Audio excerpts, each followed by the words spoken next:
I didn't care about my students. However, after one situation, I realized I was lying. I once told my students that I did not care about them, and most days that was true because after 11 years of teaching I had learned how dangerous caring could be. I showed up, followed the lesson plan, and left my feelings at the door until a quiet girl named Julie slipped past every wall I had built.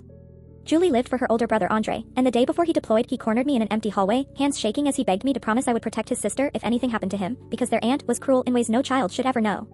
Andre died 2 months later, and his aunt filed for custody before the ground on his grave had even settled. I went to court ready to fight for Julie, only to be told I was just a teacher with no legal standing, while her aunt sat there bored and smug. After the ruling, I watched that woman yank Julie off a bench like she was nothing, smiling at me as she walked away, and I knew I was not done.